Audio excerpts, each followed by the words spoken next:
Saturday mornings, and both of them were nothing but staccatos. We were on plan B this morning, and then when I got here about 20 after 9, I switched dishes for the fourth or fifth time. I've lost count now over the last few months, and then it worked just fine. But a continued source of irritation, I can tell you from an ownership standpoint, that we have yet to solve, trying to figure out why all of a sudden, for no reason, we get satellite receiver interference on our dishes, or on our dish, I should say. And then when we switch from one dish to the other, it goes away. That's an engineer question. Yeah, that is an engineer question. And believe me, Wayne R. Miller, who I'm sure is listening to us, he's visiting relatives here in Clinton. I'm sure he's shaking his fist at me right now. I'm sure he is. And he is just as frustrated about it as we are. But there's little bumps like that along the way. And when we got the tower up, and apparently the transmitters had not been operating at full power for some time. That was Randy and this WHOW 75th anniversary feature. News time is 9 minutes after 7 o'clock on this Friday morning. Top of the morning from the newsroom of Regional Radio and DeWittDailyNews.com. I'm Seth Lawrence with this expanded local newscast brought to you by Baum Chevrolet Buick in Clinton, your Silverado headquarters, and the morning show streams to Facebook and YouTube. It's brought to you by Peterson Insurance, your Pekin insurance agent in Clinton. The DeWitt County Sheriff's Department has a number of upgrades to its equipment coming up in the next year. According to Sheriff Mike Walker, the department has recently been approved to seek out updates to its tasers. He explains the current tasers they have are well past their expiration, but they aren't getting rid of them altogether. Yeah, we got some new tasers on order. They should be here within the next few weeks. Unfortunately, it's one of those things that it's a piece of electronic equipment. I compare them to computers. You get them about 5 years is about the lifespan, and then the company comes out with something new and says they're going to stop supporting the current thing. So then you're left over barrel. Either just stick with what you got and hope it lasts, and then go out and get it. But I believe it was in 2017, Sheriff Schaffner entered a 5-year agreement with Taser and got a program going similar to what we're doing now, and kind of snuck up on us and expired after budget time. Went to the board, asked them for the funds to be able to purchase new tasers for the deputies. And, sure, it's a package deal, so we're paying for that over the 5 years, a little over $12,000 a year, $61,000 total. But it'll give all the deputies new tasers. The cartridges that we use will be furnished over that 5-year period for training. With the ones that we currently have, we feel there's enough life in them that we can hand them down to the correction staff and use them through that. So sure, we'll have enough of them that if one of them does go out, we can bring one out of storage and put it back in the service. One of the things we have to do with tasers is we have to download the information off of them every once in a while. So my taser officer, currently what he has to do is put hands on every taser every couple months and download it. It shows, that when we test them, if we've deployed them, shows all that information.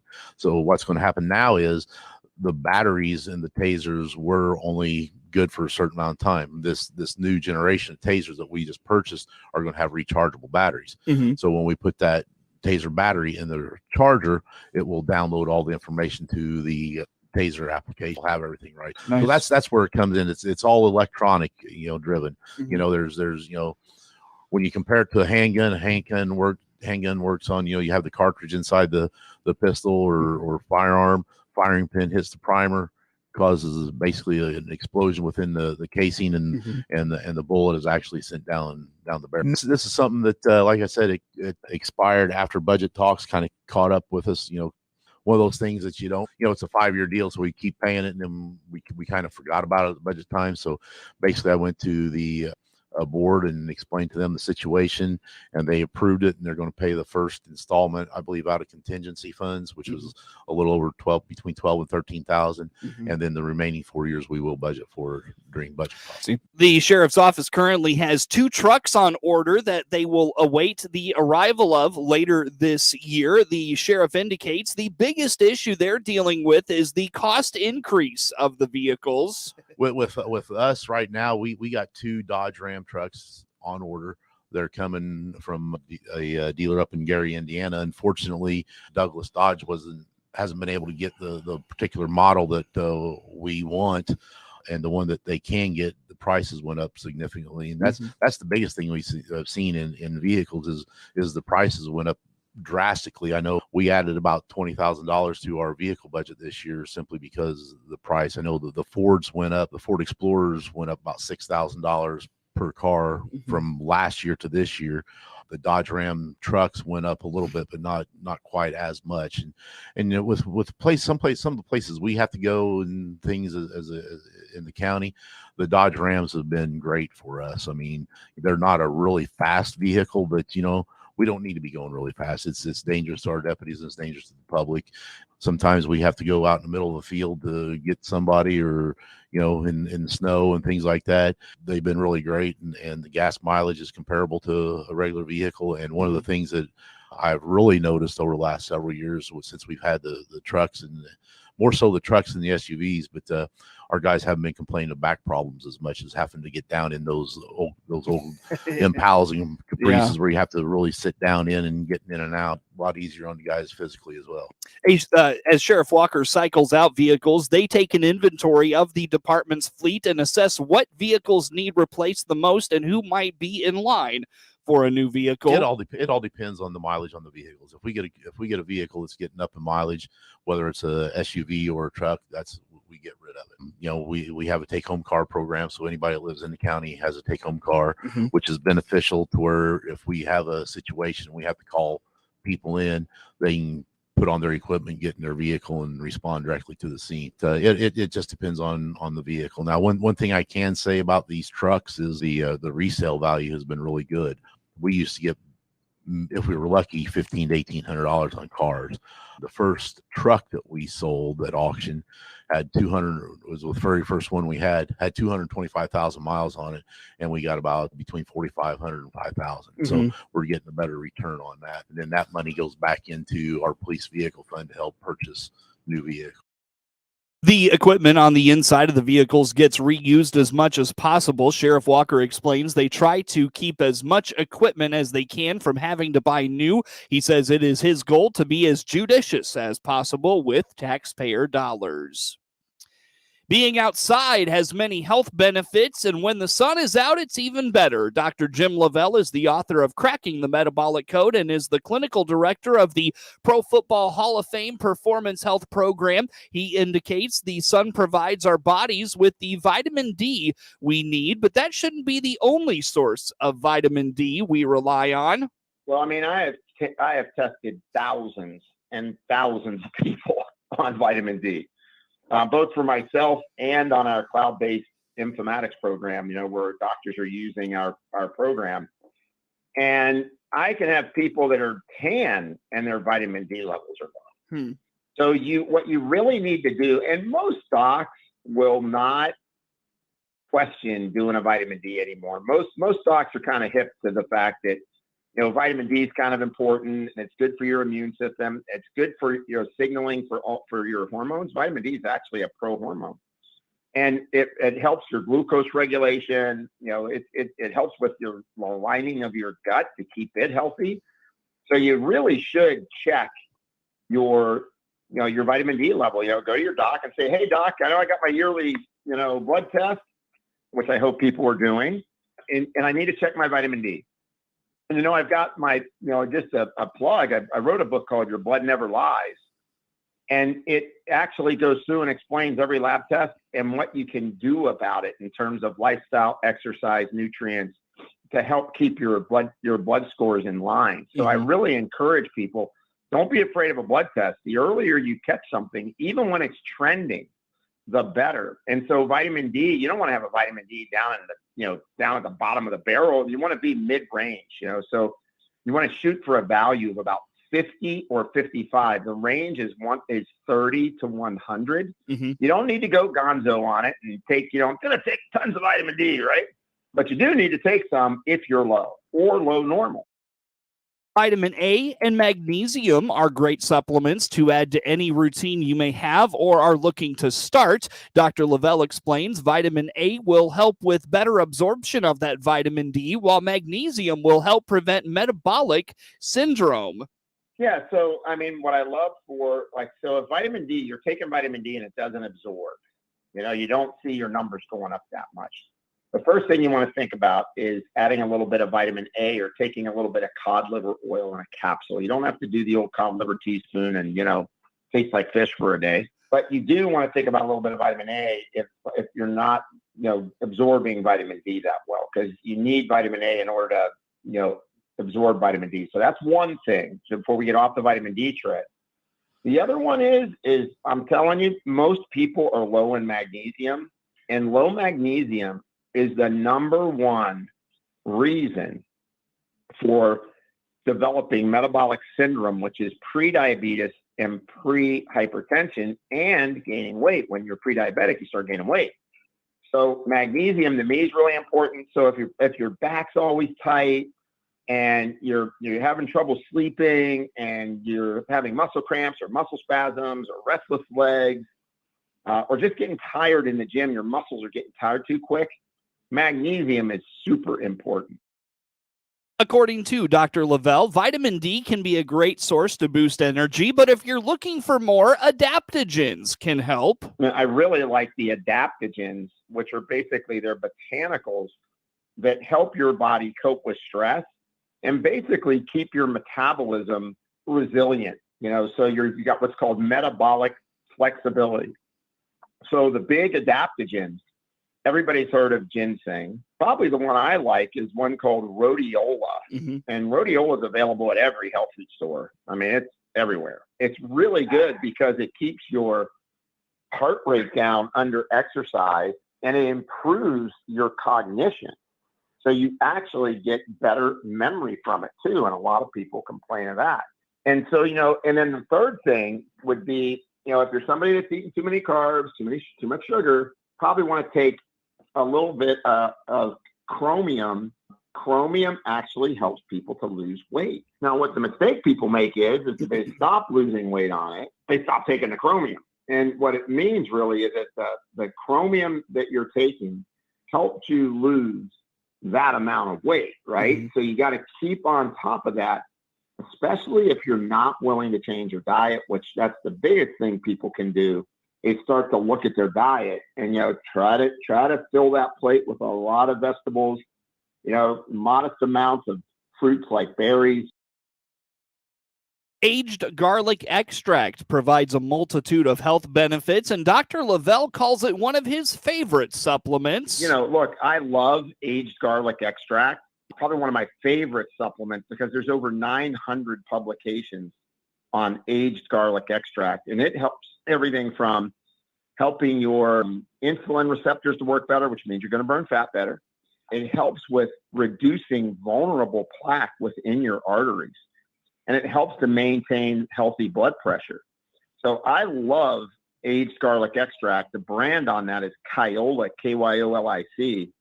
I really like that supplement because it has so many benefits. It lowers inflammation. It helps your immune system, helps your blood vessels to stay nice and pliable so they expand and contract when they're supposed to. And it helps to really retard plaquing of your arteries. Dr. Lavelle continues to offer tips as it relates to the growing Ozempic craze. He reminds people who are using this diabetes drug to lose weight, and there are a couple of issues. The first is people are shedding fat, but they're also shedding lean muscle mass. That is leading to Dr. Lavelle's second tip, and that is if you're using Ozempic for weight loss, make sure you're getting exercise to keep up that lean muscle. But also, if you happen to stop taking Ozempic, you don't put on all the weight you lost. News time is 22 minutes after the hour here on this Friday. We've got plenty more coming your way on the WHOW Morning Show. If you think a new or used car is in your future, the time is now to call the Baum Chevrolet Buick sales team here in Clinton or Farmer City. This is Scott Baum. With a professional sales consultant in your corner, the vehicle search is easy. Meet with our sales team to go over your wants and needs. We'll start the search and do all the legwork for you. With so many models and options to choose from, we can help you get the information you need. BaumChevyBuick.com. Right from the start.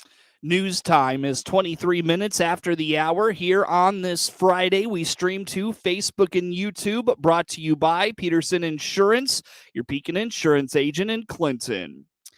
12 officers killed in the line of duty last year were honored at the annual Illinois Police Memorial Ceremony in Springfield Thursday. The event is held on the lawn of the state capitol near the memorial, where the names of fallen police officers are etched. Their families attended, along with officers from all over the state.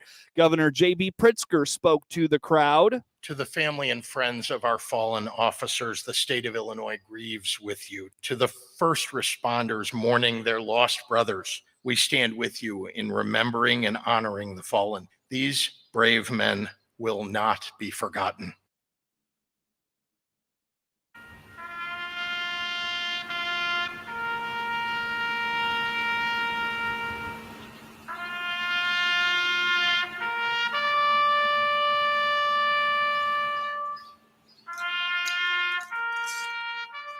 Lieutenant Governor Juliana Stratton spoke to the crowd about the lives and legacies of the heroes. They were loved by family and friends, and they were great neighbors and had hobbies and things that made them laugh hysterically, and that they lived full and fulfilling lives outside of wearing a uniform. Those honored include Chicago Police Department Detective Joe Tripoli and Ford County Deputy Sheriff Brian Norton. The IHSA is pleased with the growth in the Bass Fishing State Tournament Series. The event started in 2009 with 199 schools and has now grown to 319, says the IHSA's Kurt Gibson. We've been so pleased with the growth over the 14 or 15 years of the activity. It seems like every year we get a half dozen to 10 schools join. Now we'll always have a few that seem to drop off just because of attrition throughout the school, but it's continued to amaze us, and the tournament has grown to such a point that we're actually going to be looking at expanding it here in the next couple of years. Sectionals were yesterday. State finals are May 19th and 20th at Carlisle Lake. A group of Senate lawmakers are highlighting legislation aimed at preventing fentanyl-related deaths in Illinois. One measure requires all public high school students enrolled in health class to learn about the dangers of fentanyl, says Senator Laura Ellman of Naperville. This bill instructs school districts to talk about the risks and dangers of fentanyl, how to recognize the symptoms of an overdose, and also about how to administer naloxone. Senator Karina Villa of West Chicago's bill requires large music venues to have opioid overdose antidotes like naloxone available. This initiative will help prevent overdoses at concert and music festivals. When people go to these festivals and concerts, sometimes they make bad choices, bad decisions, but that shouldn't cost them their lives. There's also bills to provide more access to fentanyl test strips, and another requiring public health high school students to learn about the dangers of fentanyl in health class. More than 90 veterans from 61 Illinois towns will take flight from Springfield May 16th on the next Land of Lincoln honor flight to Washington, D.C. The veterans and guardians on board will come from all over the state. Lincoln Land Honor Flight President Joan Bertoleone says if you know a veteran that would like to go, it's easy to apply. As long as you have an honorable discharge or a medical discharge, you are eligible. Makes no difference where you served or what you did. All we need is an application, and that can be downloaded from our website, or I can mail one to you. That's easy too. And if you apply right now, you will likely be offered a flight in the fall. Board alone says those booked for this flight total 4 Korean era and 87 Vietnam era veterans. Veteran and guardian applications are available at landoflincolnhonorflight.org. Demand continues for large animal veterinarians. Help available to vet students through the Illinois Farm Bureau's iVet program. We manage the Illinois Veterinary Education Training Program, and that is a opportunity for students who are currently enrolled in vet school to take advantage of funding opportunity from Illinois Farm Bureau to help offset some of their student loans. So this is a low interest loan program for vet students. They have to be at least a first year vet student in order to take advantage of this and apply. So applications are open right now. Students can go to the Illinois Farm Bureau website /iVet and find the online application and more information about the program, but it's up to $40,000. And it's an opportunity for us to be able to help bring veterinarians back to Illinois who are going to service our members who are in desperate need of large animal vets. That is Tasha Bunting, who serves as Associate Director of Commodities and Livestock Programs. Trapping season is underway for the State Ag Pest Survey Coordinator, Kelly Estes. We started our black cutworm and true armyworm trapping right there at the beginning of April when it was nice and warm and lots of storms rolling through. And with those storms, they brought lots of black cutworm and true armyworm there at the first part of the month.